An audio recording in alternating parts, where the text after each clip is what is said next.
مجلس سے لے کر ہر صاحب مجلس تک اس کی اپنی نیت کے مطابق اجر عطا فرمائے. موت کی ہچکی ہو زباں پہ ورد ناد علی جاری ہو. قبر کی پہلی رات ہو زیارت امین نصیب ہو. قیامت کی صبح ہو شفاعت شبیر نصیب ہو. رہبر زمن وارث دو جہاں کے ظہور میں تعجیل عطا فرمائے. اپنی اپنی دعاؤں کی قبولیت کے لیے بآواز بلند صلوات. اللہم صلی علی محمد و آل محمد. تمام حمد و ثنا اس پروردگار کے لیے کہ وہ خدا جو رحمان ہے، رحیم ہے، ستار ہے، ایوب ہے، کہ وہ اللہ جو غفور الرحیم ہے، کہ وہ اللہ کہ جس کی مدح تک پہنچنے والوں کو کوئی رسائی نہیں، کہ جس کے گن گنگنانے والا کوئی گن نہیں. نہ عقل و فہم کی گہرائیاں اس کی تہ تک پہنچ سکتی ہیں اور نہ ہی بلند پرواز ہمتیں اسے پا سکتی ہیں. تو پھر کیوں نہ کہیں کہ تمام حمد ہیں اس خالق ازل کے لیے، سکون جھیل کو دیتا ہے جو قبل کے لیے. میں ان کے نام سے کرتی ہوں ابتدائے کلام، وہ نام جن کے فرشتوں نے بھی سنبھل کے لیے. اللہم صلی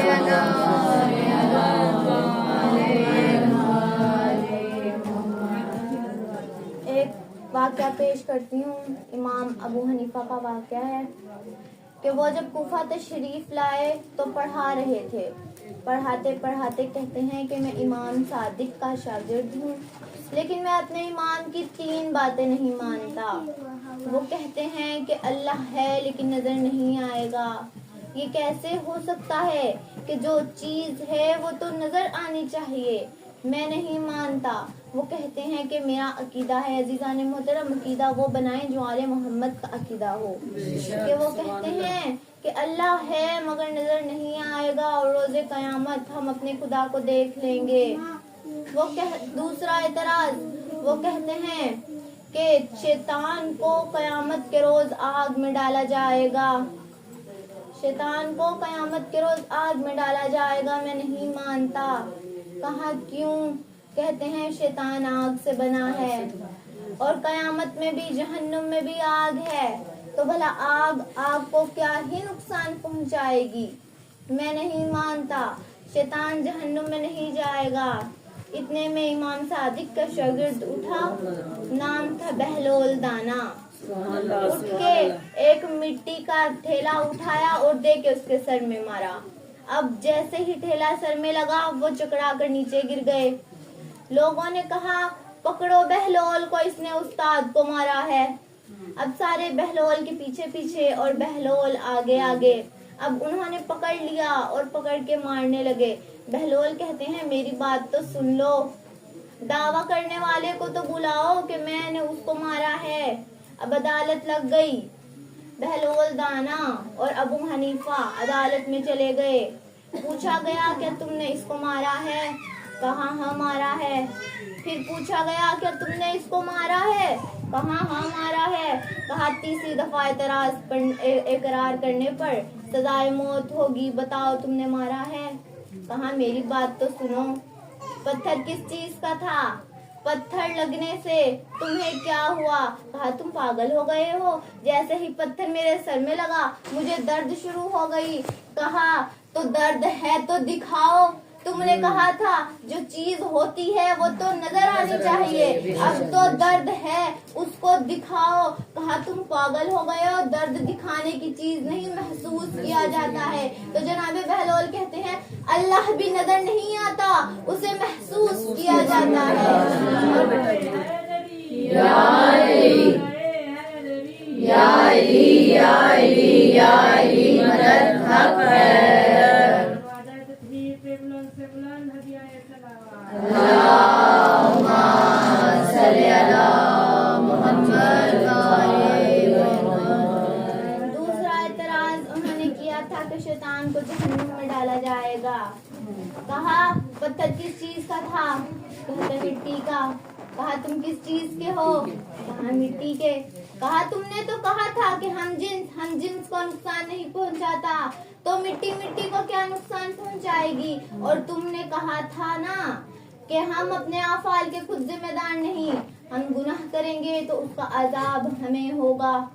امام صادق فرماتے ہیں کہ ہم گناہ کریں گے تو اس کا عذاب ہمیں ہوگا، ہم اچھائی کریں گے، نیکی کریں گے تو اس کا ثواب ہمیں ملے گا۔ لیکن بہلول دانا کہتے ہیں کہ تم نے کہا تھا کہ ہم اپنے افعال کے خود ذمہ دار نہیں، اللہ چاہتا تھا کہ میں تمہیں پتھر ماروں، وہ چاہتا تو مجھے روک سکتا تھا، لیکن اس نے نہیں روکا۔ اب تم خدا سے جا کے لڑو۔ نعرہ حیدری، حیدری، حیدری، بآواز بلند تر صلوات۔ اللہم صلی علی محمد وعلی نعرہ تکبیر، اللہ اکبر، نعرہ رسالت، یا رسول اللہ، حسینیت زندہ باد، حسینیت زندہ باد، جدیدیت مرد آباد، جدیدیت مرد آباد، نعرہ حیدری، یا علی، حیدری، یا علی، کیونکہ شاہ نجف ہدیہ صلوات۔ اللہم صلی علی محمد وعلی محمد، حبیب خدا خاتم الانبیاء صلوات۔ اللہم صلی علی محمد وعلی محمد۔ علی و اولاد جب چھوٹے بچے دیکھتی ہوں نا تو علی فکر کی بہت یاد آتی ہے۔ میں ان کے کپڑے بھی دھواؤں گی، انہیں ضرور پہنانا، ان کے کان میں کہنا شکرا یاد کرتی ہے۔ بابا نانا سے دعائیں مانگ مانگ کے تھک گئی، بابا اب نیند بھی نہیں آتی، جب سوتی ہوں تو ہر طرف خون ہی خون، لاشیں ہی لاشیں نظر آتی ہیں۔ بابا اب خیریت سے تو ہے نا؟ بابا اب خیریت سے تو ہے نا؟ خیر بابا، آپ کی بیٹی زیادہ بول نہیں سکتی، اگر کوئی بات آپ کے مرتبے اور شان سے کم لکھتی ہو تو اکبر کے صدقے معاف کرنا۔ یہ کہہ کے بی بی نے خط بند کر دیا۔ اور میں کہتی ہوں حسین کو مارنے کی کیا ہی ضرورت تھی؟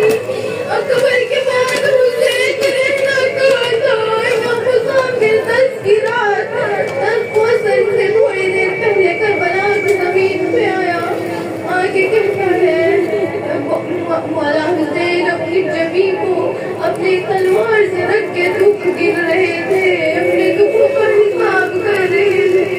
اللہ نے محترم میں نے کہہ دیا، آپ نے سن لیا، ابھی یہ تجھ دوست دل میں کیا دوستے، اس دل میں اکبر کی دل میں لگی بچی تھی، قاسم کے ٹکڑے، اس بات کی فکر تھی کہ میرے بات ہے نبی جاگر چلی جائے گی، سکینہ کو کیوں دن تماچے لگیں گے۔ اللہ نے محترم آقا حسین رو رہے تھے کہ قاسم نے قاسم پہ ہاتھ رکھ کے کہا، اے حسین اٹھ جا، مدینے سے بیمار بیٹی کا خاصہ ہے، مدینے سے ٹکرانے کر دیا، اتنا کہنا تھا۔ آقا حسین رو کے کھڑے ہوئے، رو کے کہتے ہیں، اے قاسم یہ بتا سغرا سلامت ہے، سغرا خیریت سے؟ 6 مہینے ہو گئے میں اس کو چھوڑ کے آیا ہوں۔ اللہ نے گرامی اتنا کہنا تھا، قاسم نے آقا حسین کے دائیں جانب لے